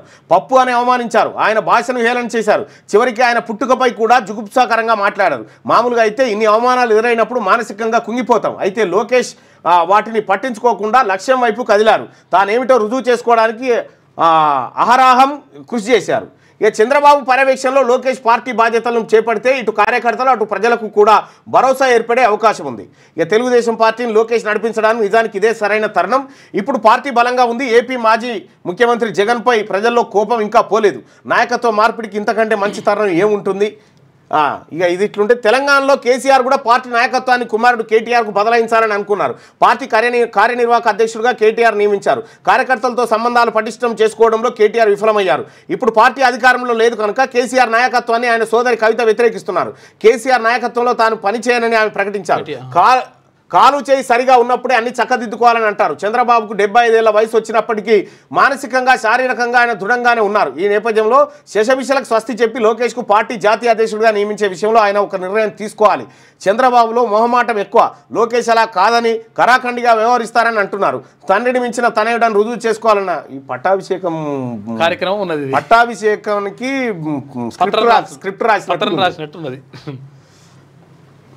ప్రపంచ సుందరి తాయ్సిరి సుచాత షుంగ్సిరిని వరించిన కిరీటం దయాగుణమే అత్యుత్తమం అన్న జవాబుతో విజయం.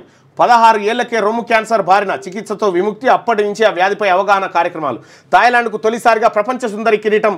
రన్నరప్లుగా ఇథియోపియా, పోలాండ్, మార్టినిక్ సుందరిమణులుగా టాప్ 20లో నందిని గుప్తా. మోడల్ కాకుంటే రాజకీయాల్లోకి. రొమ్ము క్యాన్సర్ రావడంతో భయపడ్డా ఆ భయమే ధైర్యాన్ని ఇచ్చి ముందుకు నడిపించింది. ఆంధ్రజ్యోతితో మిస్ వరల్డ్ 2025 సుచాత మాట్లాడింది. ఫైనల్ అదూర్స్ ఘనంగా ప్రపంచ సుందరి ముగింపు వేడుకలు. సీఎం రేవంత్, మంత్రులు చిరంజీవి హాజరు. రైజింగ్ తెలంగాణ సత్తా చాటం. మిస్ వరల్డ్ విజేత రన్నరప్ పోటీదారులకు సీఎం రేవంత్ అభినందనలు తెలియజేసిండు. ఇక ఇది ఇట్లుంటే కేసీఆర్కు నోటీసులు అంటే తెలంగాణకి ఇచ్చినట్టే. మాకేం సంబంధం లేదా? కేసీఆర్ను గొర్ర గుంజుకపోయి లోపల వారేసుకోరు. మాకేం సంబంధం లేదు. ఆయనపై ఈగ వాలినా ఊరుకోం. ఆయన మీద ఈగ వాలని, గద్దలు వాలని, రాబందులు వాలినా మాకు సంబంధం లేదు తెలంగాణకు. కాళేశ్వరం కమిషన్ నోటీసులకు వ్యతిరేకంగా 4న ఇందిరా పార్క్ వద్ద ధర్నా. కేసీఆర్కు బీఆర్ఎస్ జాగృతి 2 కళ్ళు. తెలంగాణ జాగృతిలో ఎస్సీ, ఎస్టీ, ముస్లిం, సిక్కు, క్రిస్టియన్ విభాగాలు ఏర్పాటు చేస్తాం. బీసీ బిల్లుపై కేంద్రం తాత్సారం. బీజేపీకి సెగ తగిలేలా ఉద్యమిస్తాం. కవిత. జాగృతి నూతన కార్యాలయం ప్రారంభమైందట. అత్యాధునిక సౌకర్యాలతో ఇక్కడ దీనికి బీజేపీతో పొత్తు ఉంటుందని ఏమార్చారు. బీఆర్ఎస్ ఎమ్మెల్యేలు మాతో టచ్లోకి వచ్చినప్పుడల్లా కేసీఆర్ ఇదే చెప్పి ఆపారు. రేవంత్ వ్యాఖ్యలు దేశద్రోహమే అని బండి. కొందరు బీజేపీ సీనియర్లతో కేసీఆర్కు సంబంధాలు. ఆ కారణంగానే పార్టీ అధ్యక్ష పదవి నుంచి బండిని తప్పించారు. గత ఎన్నికల్లో కేసీఆర్ చెప్పినట్టే బీజేపీ అభ్యర్థుల ఎంపిక అని మహేష్ కుమార్ గౌడ్ అంటున్నారు. ఈ అత్యాధునిక సౌకర్యాలతో గోశాలలు ఒక్కొక్కటి 50 ఎకరాల విస్తీర్ణంలో ఏర్పాటు, ప్రణాళిక రూపకల్పనకు ప్రత్యేక కమిటీ, ధార్మిక సంస్థలను భాగస్వామ్యం చేసే అంశాలన్నీ పరిశీలించాలని సీఎం రేవంత్. తన కుమారుడు అఖిల్ వివాహానికి సీఎం రేవంత్ను ఆహ్వానిస్తున్న సినీ నటుడు నాగార్జున అమల. వస్తాడు పోయి ఎట్లయినా చిన్న కొడుకు పెళ్లి. ఇదేందో ఉంది. కేసీఆర్పై ఈగ వాలినా ఊరుకోమని కవిత. ధూమ్ధామ్ విఫలం, చుట్టూ దయ్యాలున్నాయి, అంతర్గత కుట్రలు, పార్టీలో లీకువీరులు కొందరే మీరు కలుస్తున్నారు అన్న. అసలు ఆయన మీద వాలిన ఈగనే మీ లేఖన జరుగుతుంది. అది మళ్ళీ ఇవాళ నమస్తే తెలంగాణ పేపర్ ఓపెన్ అవుతలేదు. మళ్ళీ ఎందుకు ఆమెది దుకాణం ఓపెన్ అయినందుక మరి ఆమెది ఓపెన్ అయ్యి ఎందుకో క్లోజ్ అయింది. ఈగ వారనివ్వం, కేసీఆర్ను కంటికి రెప్పలా కాపాడుకుంటాం, కేసీఆర్ జయశంకరే మాకు స్ఫూర్తి. రేవంత్ పాలన కేసీఆర్ పాలనకు ఎంతో తేడా ఉంది. రేవంత్ రెడ్డి ఇప్పటికైనా జై తెలంగాణ అనాలి. జై తెలంగాణకు మీరేమో పట్టెదారులా? నాకు అర్థం కాదు. మీ కుటుంబం ఏమైనా పట్టెదారులా? అసెంబ్లీలో మీరు ఎందుకు పెట్టలేదు? ఆయన అన్నప్పుడు మీరు ఇక్కడ లేరు, అక్కడనే ఉన్నారు. ఏడా? అమెరికా ఉన్నారు నువ్వు మీ అన్న. రేవంత్ రెడ్డి ఇప్పటికైనా జై తెలంగాణ అనాలి, అమరవీరులకు నివాళులు అర్పించాలి. రాజీవ్ యువ వికాసం పేరు సరికాదు, దాన్ని తెలంగాణ యువ వికాసంగా మార్చాలి. కేసీఆర్కు బీఆర్ఎస్ జాగృతి 2 కళ్ళు. కేసీఆర్కు నోటీసులు ఇచ్చారంటే యావత్ తెలంగాణ నోటీసులు ఇచ్చినట్టే. కాంగ్రెస్ కమిషన్ అక్రమ నోటీసులను ఎండగడతాం. జూన్ 4న ఇందిరా పార్క్ వద్ద మహాధరణ చేస్తాం. బీఆర్ఎస్ నాయకురాలు ఎమ్మెల్సీ కల్వకుంట్ల కవిత. బంజారాహిల్స్లో జాగృతి నూతన కార్యాలయం ప్రారంభోత్సవం అట. అమ్మా ఈ డ్రామాలు బంద్ చేసి మీ నాయన, మీ అన్న, నువ్వు, మీ బావ అందరు కూర్చొని మీ పంచాయతీ తెంచుకోరు ఫస్ట్. ఇది లోక కళ్యాణం పంచాయతీ ఏం కాదు. ఇది అంతా ఫ్యామిలీ డ్రామా. కవిత వ్యవహారం అంతా ఉత్తదే. రాష్ట్రంలో కల్వకుంట్ల ఆర్ట్స్ క్రియేషన్ నాటకం నడుస్తోంది. కల్వకుంట్ల సినిమాకు ప్రొడక్షన్ చేస్తుంది కాంగ్రెసే. కవిత అరెస్ట్ కాకుండా ఉండేందుకు మా పార్టీతో కలుస్తామన్నది నిజమే. కేంద్ర మంత్రి బండి సంజయ్. గోశాలల ఏర్పాటుపై దృష్టి పెట్టండి, వాటి నిర్మాణం కోసం కమిటీ వేయండి. అధికారులకు సీఎం రేవంత్ రెడ్డి ఆదేశం. కమాండ్ కంట్రోల్ సెంటర్లో గో సంరక్షణ నిర్వహణపై అధికారులతో సీఎం మాట్లాడాడు. దేశ భద్రతకు నారీ శక్తి కవచం. మహిళా సామర్థ్యాన్ని ప్రపంచమంతా చూస్తోంది. మహిళల కోసం సైన్యం ద్వారాలు తెరిచింది. ఆపరేషన్ సింధూరు పరాక్రమానికి చిహ్నం. ఉగ్రవాదులు వినాశనాన్ని కొని తెచ్చుకున్నారు. ప్రధాని నరేంద్ర మోడీ వ్యాఖ్యలంటూ ఒక వార్త. దేశ భద్రతకు నారీ శక్తి అంటే ఇక్కడ మధ్యప్రదేశ్ బీజేపీ నాయకుడు చూస్తుగా నారీ శక్తి కథ. హైవే రోడ్డు మీద అత్యాచారం చేస్తా ఉన్నాడు ఆయన. మీరు చెప్తారు ఇక. ప్రపంచ సుందరి మిస్ థాయిలాండ్ ఓపల్ సుచాత. విజేతకు 8.5 కోట్ల ప్రైజ్ మనీ. రన్నరప్గా ఇథియోపియా భామ. 3వ స్థానంలో మిస్ పోలాండ్. 4వ స్థానంలో మిస్ మార్టినిక్. అట్టహాసంగా మిస్ వరల్డ్ 2025 గ్రాండ్ ఫినాలే. హాజరైన సినీ రాజకీయ ప్రముఖులు హాజరయ్యారు. ఆమె విజేత. ఇక రంగంలోకి గణపతి మల్లోజుల. నంబాల మృతి తర్వాత యాక్టివ్. పార్టీ సమన్వయంపై గణపతి దృష్టి. వేణుగోపాల్తో కలిసి క్యాడర్కు దిశానిర్దేశం. కేంద్ర కమిటీ పొలిట్ బ్యూరో సమన్వయానికి ఆధునిక టెక్నాలజీ వినియోగించిన మల్లోజుల. పార్టీ తరఫున చేపట్టనున్న కార్యక్రమాలపై కీలక నిర్ణయాలు. జూన్ 10న భారత్ బంద్కు పిలుపు. జూన్ 11 నుంచి ఆగస్టు 3 వరకు బసవరాజ్ స్మారక సభలు. క్యాడర్లో నైతిక బలం నింపేందుకు గణపతి మల్లోజుల ప్రయత్నాలు. లొంగుబాట్లను తగ్గించడమే మెయిన్ టార్గెట్ అట. ఇక మళ్ళా మావోయిస్టు పార్టీలో కీలక సభ్యులు యాక్టివేట్ అయ్యారట. ఛత్తీస్గఢ్ నారాయణపూర్ జిల్లా మడ్గుండేకోట్ ఎన్కౌంటర్లో మావోయిస్టు పార్టీ జాతీయ ప్రధాన కార్యదర్శి నంబాల కేశవరావు అలియాస్ బసవరాజు మరణంతో ఏర్పడిన లోటును భర్తీ చేసేందుకు ఆ పార్టీ అగ్రనేతలు గణపతి మల్లోజుల వేణుగోపాల్ రంగంలోకి దిగినట్టు తెలుస్తుంది. బలగాల ముప్పేట దాడి, మావోల తీవ్ర ఎన్కౌంటర్లు, లొంగుబాట్ల తర్వాత ఆ పార్టీని మళ్ళీ తెర మీదకి తెచ్చేందుకు ప్రయత్నాలు చేస్తూ ఉన్నారట. ఇక్కడ గణపతి అక్కడ జగిత్యాల జిల్లా సారంగపూర్ దగ్గర ఊరు. త్వరలో భారత్తో వాణిజ్య ఒప్పందం. చర్చలు సానుకూలంగా సాగుతున్నాయి. భారత్ పాక్ ఘర్షణకు దిగితే ఆసక్తి తగ్గుతుంది. వచ్చే వారం వాణిజ్యంపై పాక్తోనూ చర్చలు. అమెరికా అధ్యక్షుడు డొనాల్డ్ ట్రంప్ అట. అంగన్వాడీ టీచర్ల హెల్పర్లకు శుభవార్త. పదవి విరమణ వయసును 65 ఏళ్లకు పెంచిరట. రిటైర్మెంట్ బెనిఫిట్స్ పెంపునకు నిర్ణయం. 60 ఏళ్ల తర్వాత వీఆర్ఎస్ తీసుకున్న వర్తింపట. రాష్ట్ర ప్రభుత్వం జీవో జారీ చేసిందట అంగన్వాడీ. మళ్ళీ కరోనా పంజా. దేశంలో 3000 దాటిన కేసులు. ఇక కేరళలో అత్యధికంగా నమోదైనాయి. 29కి చేరిన మృతుల సంఖ్య. కేంద్ర ఆరోగ్య మంత్రిత్వ శాఖ వెల్లడి. ఆందోళనకు గురి కావద్దని ప్రజలకు సూచిస్తున్నారు. ఇక దేశ ఐక్యత ఘనత రాజ్యాంగానిదే. దేశంపై దాడి జరిగినప్పుడల్లా రాజ్యాంగం విజయం. పొరుగు దేశాల పరిస్థితి చూస్తూనే ఉన్నాం. రాజ్యాంగం వల్లే దేశంలో అభివృద్ధి. Supreme court CJI justice BR Gavai. గిరిజనులను ఆదుకుంది మేమే. ఎస్సీ ఎస్టీల అభ్యున్నతికి కృషి చేశాం. గిరిజన తాండాలను గుర్తించిన నేత. మీరు తాండాల పొంటి పోతే ఇందిరమ్మ అంటే గుర్తుపడతారు. ఇందిరమ్మ అంటే గుర్తుపడతారు. ల్యాండ్ సీలింగ్ యాక్ట్ చట్టాన్ని తీసుకొచ్చింది కాంగ్రెసే. బీఆర్ఎస్లో కుటుంబ పంచాయతీ నడుస్తుంది. రాష్ట్రంలో మళ్ళీ కాంగ్రెసే పవర్లోకి వస్తుంది. టీపీసీసీ అధ్యక్షుడు మహేష్ కుమార్ గౌడ్ ఆశాభావం వ్యక్తం చేశారు. మీరు అనుకుంటారు కానీ వచ్చేటట్టు అయితే కనిపిస్తలేదు. వచ్చేది బీసీ ప్రభుత్వం. వచ్చేసారి కష్టమే. ఏ ఊరు రచ్చబండల కాడ చూసినా బీసీల ముచ్చట్లే వినిపిస్తున్నాయి. నలుగురు గుమిగూడిన కాడ వేప చెట్ల కింద కూర్చున్న ముసలోళ్ళు కూడా అగ్రకులాల కుట్రలు తెలుసుకొని నోరెళ్ల పెడుతున్నారు. ఇన్నాళ్ళు రాజకీయాలంటే ముఖం చాటేసిన యువకులు ఇప్పుడు స్థానిక సంస్థల ఎన్నికల్లో పోరుకు సై అంటున్నారు. మన ఓట్లు మనమే వేసుకుంటే గెలుపు మనదే అన్న ధీమాతో సబ్బండ కులాలు ఒకటైతున్నారు. ఇప్పటి వరకు కులాల మధ్య చిచ్చు పెట్టి రాజకీయాలను శాసిస్తున్న అగ్రవర్ణ నాయకుల ఆధిపత్యాన్ని తిప్పికొట్టేందుకు వ్యూహాలు రచిస్తున్నారు. ఊరుకు 4 ఇండ్లు లేని పెద్ద కులాల పెత్తనం ఏందని ప్రశ్నిస్తున్నారు. చెమటోడ్చి పని చేయని దొరవనికి 100 ఎకరాల భూమి ఎట్లొచ్చిందని వాపోతున్నారు. ఎక్కడ చూసినా ఎక్కడికి వెళ్ళినా ఇప్పుడు బీసీ నినాదమే బలంగా వినిపిస్తుంది. ఇదే ఊపు ఇలాగే కొనసాగితే వచ్చేది బీసీల రాజ్యమే అన్న నమ్మకం బలపడుతుందంటూ ఎక్కడ చూసినా బీసీ వాదం జోరుగా నడుస్తూ ఉంది. ఇంకా పీక్ స్టేజ్కి తీసుకుపోతాం, దాన్ని తీసుకుపోవాల్సిందే.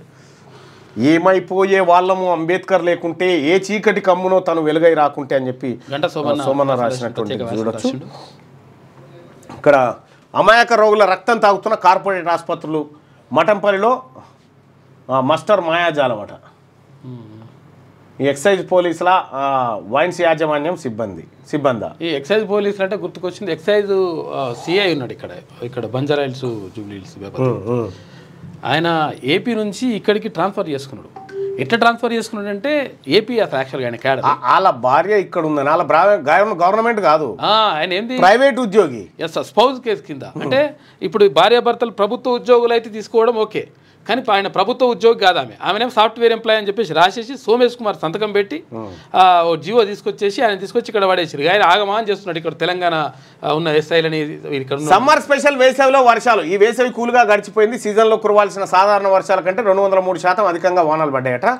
ఇవాళ ఐపీఎల్ క్వాలిఫైర్ 2 అహ్మదాబాద్లో జరిగే పోరులో ముంబై ఇండియన్స్తో పంజాబ్ కింగ్ తలపడనుంది. ఇందులో గెలిచిన జట్టు ఫైనల్కి చేరుకుంటుంది. మహిళలు కన్నెర్ర చేస్తే ఎట్లుంటుందో చూపిస్తాను నరేంద్ర మోడీ గారు అంటా ఉన్నారు. రాజ్యాంగం వల్లే దృఢమైన భారత్, సంక్షోభ సమయాలను దేశాన్ని ఐక్యంగా బలంగా నిలబెట్టిన ఘనత రాజ్యాంగానిది అని చెప్పి సుప్రీంకోర్టు ప్రధాన న్యాయమూర్తి జస్టిస్ బిఆర్ గవాయ్ చెప్పారు. జూన్ 10న దేశవ్యాప్త బంద్. నంబాలతో పాటు మరో 26 మంది మావోయిస్టులను హతమార్చడాన్ని నిరసిస్తూ ఈ నెల 10న దేశవ్యాప్త బంద్ పాటించాలని మావోయిస్టు పార్టీ పిలుపునిచ్చింది. ఉక్కు అల్యూమినియంపై 50%. ట్రంప్ మరో బాంబు పేల్చిందట. పరిచయం సరిపోయింది. మిస్ వరల్డ్ చువాంగ్ శ్రీ థాయ్ భామను వరించిన అందాల కిరీటం. ఓపల్ సుచాత చువాంగ్ శ్రీ 6.5 కోట్ల విలువైన బ్లూ క్రౌన్ను అలంకరించిన ప్రస్తుత మిస్ వరల్డ్ క్రిస్టినా పిస్కోవా. థాయిలాండ్కు తొలిసారి కిరీటం. విజేతకు 8.5 కోట్ల ప్రైజ్ మనీ, నగలు, డిజైనర్ దుస్తులు. టాప్ 8లోకి చేరుకోలేకపోయిన Miss India Nandini Gupta. First రన్నరప్గా ఇథియోపియా సుందరి, రెండో రన్నరప్గా పోలాండ్ భామ, మూడో రన్నరప్గా మార్టినిక్ సుందరి. కొన్ని జట్లను కోల్పోయాం, 6 అబద్ధం ఎన్నో చెప్పాం. సిడిఎస్ జనరల్ చౌహాన్ వెల్లడి. సింధూర్ తొలి దశ నష్టాలవి మే 7 నాటి దాడుల్లో జరిగాయి. నష్టం కంటే కారణాలు ఏమిటన్నదే కీలకం. 2 రోజుల్లోపే కనిపెట్టి సరిదిద్దుకున్నాం. తర్వాత పాక్ వెనువిర్చామన్న సిడిఎస్. ఆయన వ్యాఖ్యలపై రాజకీయ దుమారం. మోదీ ఇప్పటికైనా నిజాలు చెప్పాలని కాంగ్రెస్. సింధూర్పై పార్లమెంట్లో చర్చకు డిమాండ్. యుద్ధ సన్నద్ధతపై స్వతంత్ర విచారణ అని చెప్పి ఖర్గే. ఇక సిడిఎస్ పైన దేశద్రోహి ముద్ర వేస్తారా? పాక్తో యుద్ధంలో విమానాలు కూలాయని సిడిఎస్ చెప్పారు. సిడిఎస్ కామెంట్స్పై కేంద్రం వివరణ ఇవ్వాలని చెప్పి మంత్రి ఉత్తమ్. ఇక ఇండియా ఫస్ట్ తెలంగాణ ఫస్ట్ మా నినాదం అంట. ఇండియా ఫస్ట్ తెలంగాణ ఫస్ట్ అట. ఇక కేసీఆర్కి నోటీసులు ఎందుకు ఇచ్చారంటే ఆయన వట్టిగానే ఇంట్లో కూర్చుంటే, ఆయన ఏ పాపం తెలియక అట్లా కూర్చుంటే ఇంకా ఓ నోటీస్ ఖాళీగా ఉందని రాసి ఇచ్చి అమాయకుడని. కీచైన్ స్కాన్ చేస్తే ఆర్టీసీ సమాచారం వస్తాడు. అగో ఇది ఎక్కడో కీచైన్ స్కాన్ చేయగానే ఆర్టీసీ ప్రయాణం దానికి అది పెట్టిరు అంత వస్తుందట లెక్కలు. ఇక కరోనా కలకలం. 3,395కు పెరిగిన కేసులు. కేరళలోనే 1,336 కేసులు నమోదైనాయట. తర్వాత మహారాష్ట్ర, ఢిల్లీ. 24 గంటల్లో 9 మంది చచ్చిపోయారట. రైట్. హరిహర వీరమల్లుని ఆపడం కోసమే బంద్ అనడం దుర్మార్గం. పర్సంటేజీ అంశాన్ని పక్కదారి పట్టించి హరిహర వీరమల్లుని ఫోకస్ చేయడం దారుణం. ఆ సినిమాతో లింకు పెట్టడం సరికాదు. పర్సంటేజీ విధానంతో ఇండస్ట్రీకి మేలు. సింగిల్ థియేటర్లు, చిన్న నిర్మాతలను బ్రతికించాలని చెప్పి 90% థియేటర్లు 4 చేతుల్నే ఉన్నాయి. మా బీసీ వాళ్ళు సినిమా తీస్తే థియేటర్లు ఇయరా. ఎస్. గోశాలల విస్తీర్ణం 50 ఎకరాలకు తగ్గొద్దని చెప్పి నిన్న దాని మీద రివ్యూ చేసిన సందర్భంలో ముఖ్యమంత్రి అమ్మ బాధ, చిన్నారి మానసిక వ్యధ, తల్లులకు గృహహింసతో పిల్లలపై ప్రభావం చూపిస్తూ ఉందట. ఇక ఆయిల్ ఫామ్ సాగుకు దిగుమతి సుంకం దెబ్బతాకిందట. క్రూడ్ ఎడిబుల్ ఆయిల్స్పై సుంకాన్ని 20 నుంచి 10% తగ్గించిన కేంద్రం. నేర దర్యాప్తుపై ఇంత నిర్లక్ష్యమా? లోపభూయిష్ట విచారణతో క్రిమినల్ జస్టిస్ వ్యవస్థకు ప్రమాదం. పోలీసుల తీర్పై హైకోర్టు మండిపాటు. అత్యాచారం కేసులో కర్నల్ రిషి శర్మ జీవిత ఖైదు రద్దు, నిర్దోషిగా ప్రకటిస్తూ తీర్పిచ్చిందట. కాళేశ్వరంపై ఇక ఎదురుదాడి. ప్రాజెక్టు పూర్వపరాలను వివరించనున్న హరీష్ రావట. 2న కాళేశ్వరంపై తెలంగాణ భవన్లో పవర్ పాయింట్ ప్రజెంటేషన్. 4న ప్రవాస తెలంగాణ వాసులతో కేటీఆర్ జూమ్ సమావేశం నిర్వహించబోతా ఉన్నారట. మీరు పవర్ పాయింట్ ప్రజెంటేషన్ చేయరు, నేను కూడా పవర్ పాయింట్ ప్రజెంటేషన్ చేస్తాను మీ దాని మీద. ఇక సర్వే నెంబర్లు మార్చుకోవచ్చు. రికార్డులో ఒక సర్వే నెంబర్, కబ్జాలో ఉన్న భూమిది మరొకటి. రాష్ట్రంలో చాలా ఏళ్లుగా ఈ సమస్య. రైతులకు ఇష్టమైతే సర్వే నెంబర్లు మార్చాలని సర్కార్ నిర్ణయం. సరికొత్త పద్ధతి శ్రీకారం చుడుతున్న కాంగ్రెస్ ప్రభుత్వం. సర్వే నెంబర్ మాత్రమే మారుస్తాం, భూ విస్తరణ మార్చబోదు. మంత్రి భూ విస్తరణ కూడా మార్చురి. సమ్మర్ క్యాంపులోనూ ఏట ఆటలకు బదులు సాంకేతికతకు మొగ్గు. ఇక మన ప్రధాని వాజ్పేయి బీహార్ సీఎం నితీష్ కుమార్ అట. అలాగే సీఎం లాలూ ప్రసాద్ యాదవ్ అని అనకండి సార్, మీరే సీఎం అని చెప్తాను. కొన్ని ఊర్లలో అట్లున్నాయి చాలా. ఇక్కడ అక్కడ భూమి ఇక్కడ ఉంటుంది, కొన్ని ఊర్లలో లేదు, చాలా ఊర్లలో ఉన్నాయి అవన్నీ.